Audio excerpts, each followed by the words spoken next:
जय माँ काली, भारत माता की जय।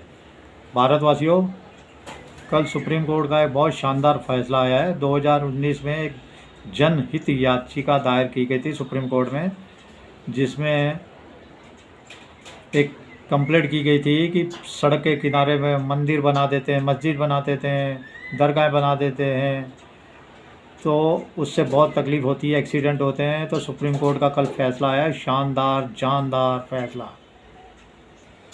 कि सुप्रीम कोर्ट ने कहा है, केंद्र सरकार को ऑर्डर दिया है, क्योंकि ये उत्तर से लेकर दक्षिण तक, पूरब से लेकर पश्चिम तक, क्योंकि ये पूरे भारत में ही ये अनलीगली जो स्ट्रक्चर है पूरे भारत भर में फैला हुआ है।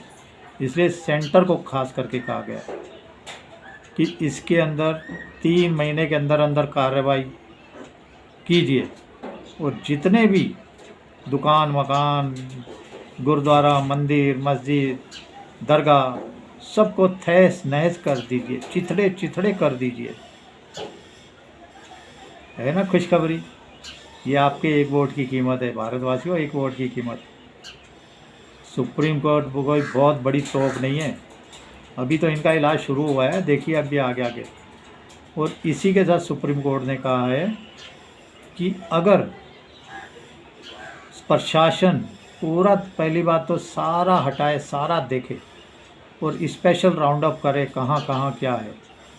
अगर फिर भी कोई प्रशासन की नज़र से जगह छूट जाती है, अगर कोई नागरिक, फिर से सुनिए, कोई भी नागरिक, कोई भी आम आदमी, कोई भी अगर उस जगह की कंप्लेंट करता है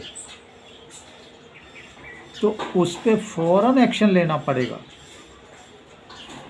अगर आपकी प्रशासन की नज़र में नहीं है तो कोई कंप्लेंट कर सकता है। इसलिए आप कंप्लेंट करने के लिए भारतवासियों, सनातनियों, तैयार रहो।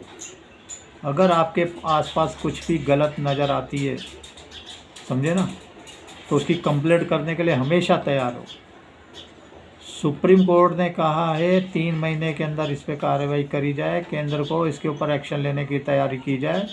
और इसी के साथ कहा है कि जो पब्लिक कंप्लेंट होती है उसके ऊपर भी 3 महीने में एक्शन लेना पड़ेगा प्रशासन को, 3 महीने के अंदर एक्शन।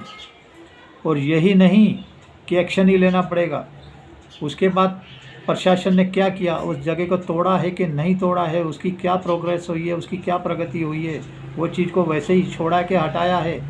3 महीने के अंदर अंदर उसे तोड़ना पड़ेगा और तोड़ के बताना पड़ेगा। और बताना कैसे पड़ेगा? वो जिसने कंप्लेंट की है उसको भी बताओ ये काम हमने कर दिया है। और उसके साथ ही टीवी में, न्यूज़ चैनल पे, पेपर में, हर जगह पे इसकी ऐड करके बताओ कि ये अनलीगली स्ट्रक्चर ध्वस्त कर दिया गया है ना मज़े की बात? क्या बात है। मतलब तोड़ना नहीं है, पूरी जनता को बताना है, पूरे देश को बताना है कि ये हमने काम कर दिया है। जय हो जिसने भी ये जनहित याचिका दायर की थी, समझे ना। तो हमारे सनातनी लगे हुए हैं भाई साहब, ये आपके एक वोट की कीमत है। तो इसके लिए मैंने पहले ही वीडियो बना के 2-2 वीडियो, 3-3 वीडियो में कहा, मतलब 2 लाइन में कहा है कि वक्त कुछ नहीं रहने वाला, ये सब ख़त्म करने वाले हैं।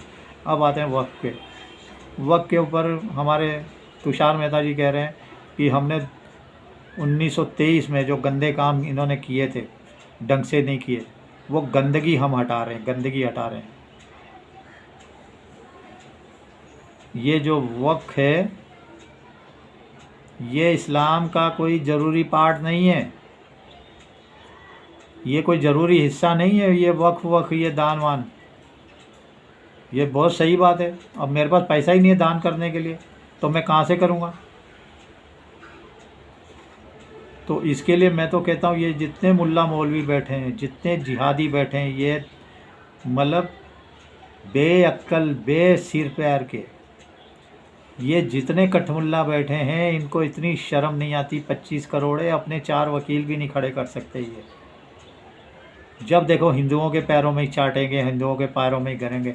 अरे ख़त्म हो गया कपिल सिब्बल विब्बल, सिंघवी विंघवी, समझे ना, जो प्रशांत भूषण, खेल ख़त्म हो गया। उनकी एक्सपायरी डेट आ चुकी है, वो खेल ख़त्म है उनका।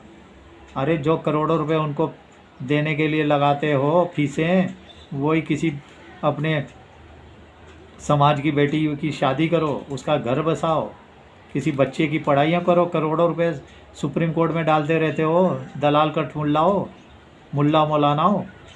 सुधर जाओ, नहीं तो बहुत बुरा होने वाला है तुम्हारे साथ पूरे देश में। मैं बता रहा हूँ अभी भी, तो अगर तुमको नहीं समझ में आई। अरे क्या दिया है तुमको इन्होंने? ये पहले मोदी जी के आने से पहले ठीक है, तुम्हारा इनसे सेटिंग चलती थी इनकी सुप्रीम कोर्ट में। अब सब खेल ख़त्म हो रहा है। 3 तलाक ये तुमने को हरवा दिया, 370 हरवा दिया, राम मंदिर तुम्हारे को इन्होंने हरवा दिया। हर केस ये हरवाते जा रहे हैं। और ये मौलाना मौलवियों को इन 10 वकीलों के सिवा कोई वकील ही नहीं मिलता है। सही कहा तुषार मेहता जी ने, कोई ये इनका हक वक नहीं है। और उसके वो साथ ही उन्होंने कहा है कपिल सिब्बल, देखो कैसे देशद्रोही, कैसे गंदे नीच कुत्ते, सुअर की गंदी नीच, सुअर से भी गंदे नीच ये लोग हैं जितने वकील बैठे हुए हैं। कहाँ इनकी नज़र गई है हमारे मंदिरों गुरुद्वारों के ऊपर? बोले मंदिरों गुरुद्वारों पे तो 2-3 हज़ार रुपये आते हैं, 2-3 हज़ार करोड़ रुपए, मस्जिदों में नहीं आते। तो इसने बता दिया है कपिल सिब्बल ने कि मस्जिदें भिखारी हैं। जितनी भारत की मस्जिदें हैं उनकी कोई हैसियत नहीं है, कोई इनका कोई लेना देना नहीं है। जितनी भारत के अंदर मस्जिदें सब भिखारी हैं, उनके पास कोई पैसा नहीं आता है। तो इसने बता दिया जब मस्जिदें भिखारी है, क्योंकि हमारे मंदिरों में पैसा आता है 2-3 हज़ार करोड़ बराबर। जब मंदिरों में पैसा नहीं आता तो अरे सुअर वकील जिहादी हो, तुम्हारे पास इनके पास इतनी प्रॉपर्टी दान में देने के लिए कहाँ से आई? जब ये दान में नहीं दे सकते कुछ मस्जिदों को अपनी, क्या आर्गूमेंट कर रहे हैं, क्या नीचा दिखा रहे हैं मुसलमानों को? ये सिब्बल जैसा नीचा दिखा रहा है। किसी के दिमाग में ये बात नहीं आई, बता रहा हूँ। ये सारे मुसलमान जितने हैं भारत के, उनको जलील कर रहा है। बोले ये सबसे भिखारी हैं, सबसे गंदे, नाली में रहने के लायक हैं ये लोग को दान करने के लिए इनकी औकात ही नहीं। जब इनकी औकात ही नहीं तो इनके हज़ारों करोड़ की प्रॉपर्टियाँ कैसे दान हो गई, प्रॉपर्टियाँ कैसे आ गई? इसी के साथ उन्होंने कहा है तुषार मेहता जी ने, ये इस्लाम का हिस्सा ज़रूर है दान पुण्य और सभी मंदिरों में गुरुद्वारों में सबसे, लेकिन ये ज़रूरी नहीं है। बहुत सही बात कहती है। बोले 1923 का गंदा जो चलता आ रहा है हिसाब किताब, उसको हम हटा रहे हैं। और ये जो वक्फ में इन्होंने कहा है, वक्फ है भाई, हिंदू कैसे 2 शामिल हो गए या 4 कैसे शामिल है? उन्होंने कहा वक्फ क्या कोई धार्मिक संस्था नहीं है, यह सिर्फ प्रॉपर्टी का हिसाब किताब रखती है, प्रॉपर्टी की देखभाल करती है, प्रॉपर्टी को मैनेजमेंट करती है। कहाँ कितनी प्रॉपर्टी है, तो इनको क्या हक है? वो तो मैनेजमेंट करने वाली है। कोई अल्लाह ने बनाई हुई कोई ये संस्था नहीं है कि तुम मतलब ये करो। तो इसमें तो कोई भी धर्म का शामिल हो सकता है। इसके साथ फिर एक और बात कही कपिल सिब्बल ने, बोले अब ये 200 साल, 100 साल, 300 साल पुराने कागज़ मांग रहे हैं। किसने वक्फ किया उसका नाम बताओ, तारीख बताओ, कितनी प्रॉपर्टी थी, कितनी जगह थी। अब 100-200 साल पहले की हम कहाँ से लेके आए हैं? अरे 100-200 साल मत लाओ, तुम 47 के बाद ही ले आओ। ए सिब्बल, ए दल्ले, ए संघवी, तुमने तो 500 साल पुराने मंदिर के, हमारे रामचंद्र जी के कागज़ मांग दिए थे। हमने 500-1000 साल पुराने कागज़ दिखाए कि दल्ले तुम्हारे पास कागज़ नहीं है तो छोड़ो, भागो ज़मीनें। और तुषार मेहता जी ने कह दिया है। और इसके साथ उसने एक और कहा है कि अगर नहीं तारीख दिखाएंगे, नाम नहीं दिखाएंगे तो मुतवल्ली जिसने दान पुण्य जिसके नाम से हुआ है उसको 6 महीने की सज़ा। ये बहुत बड़ी सज़ा कपिल सिब्बल कह रहा है। मैं तो कह रहा हूँ ज़िंदगी भर उसको जेल में जाना चाहिए। भगवान के नाम पे जो दलाली कर रहा है, भगवान के नाम पे चीटिंग कर रहा है, वो तो ज़िंदगी भर जेल में जाना चाहिए। और उसके साथ ही ये सही बात है। और तुषार मेहता जी ने कहा है जितने झोल झाल हुए हैं, जितने मतलब हुए ऐसे काम, अब हमारा हक बनता है कि हम गलत हुआ है तो उसको सही करें और उन ज़मीनों को इनके रिकॉर्ड से हटाएं और वापस लें अपने अंडर। यह बहुत सही। अब मैं कह रहा हूँ कुछ नहीं होने वाला, ये सुप्रीम कोर्ट लॉलीपॉप पकड़ा देगा, कुछ नहीं होने वाला। और इसके साथ देखिए यूपी में योगी बाबा की हनक देखिए, पूरे भारत के अंदर सिर्फ योगी बाबा की। अरे बोले कौन 2 टके का सुप्रीम कोर्ट है, दलाल मेरे अंगूठे की नोक के नीचे है। बुलडोजर बाबा, बुलडोजर पूरे यूपी में उन्होंने है कहर बरपाया हुआ है, दिन रात बुलडोजर से ऐसी हनक दिखा रहे हैं योगी बाबा। सारी मतलब तहस नहस करते जा रहे हैं, जितनी मस्जिद दरगाह जितने घर हैं मकान हैं अनलीगल है। ये नहीं कि उसमें हिंदू नहीं आ रहे, हिंदू भी आ रहे हैं, लेकिन जो नहीं तोड़ पा रहे तो उनको मतलब सील कर दिया है उन्होंने। कितने गंदे गंदे काम हो रहे थे, देखो मस्जिदों मदरसों में हथियार बन रहे हैं, ड्रग के काम हो रहे हैं, नकली डॉक्टर बैठ रहे हैं, एक्सपायरी हो चुकी दवाइयाँ दे रहे हैं, 2-2 साल से जो दवाइयाँ वो पड़ी हुई हैं। लेकिन एक ही है पूरे भारतवर्ष में, एक योगी बाबा, दूसरे नंबर पे हिमंत विश्व शर्मा को ले लीजिए, असम के मुख्यमंत्री। और जो सील लगा रहे हैं योगी बाबा, ये वक्त का बिल आता ही वहाँ पे भी बुलडोजर चलेंगे, धनाधन धड़ाधड़ धड़ाधड़ धड़ाधड़ धड़ाधड़ धड़ाधड़ धड़ाधड़ ढिंग ढिंग ढिंग ढिंग ढिंग ढिंग। ये आपके एक वोट की कीमत है सनातनियों, एक वोट की कीमत ढिंग ढिंग ढिंग ढिंग।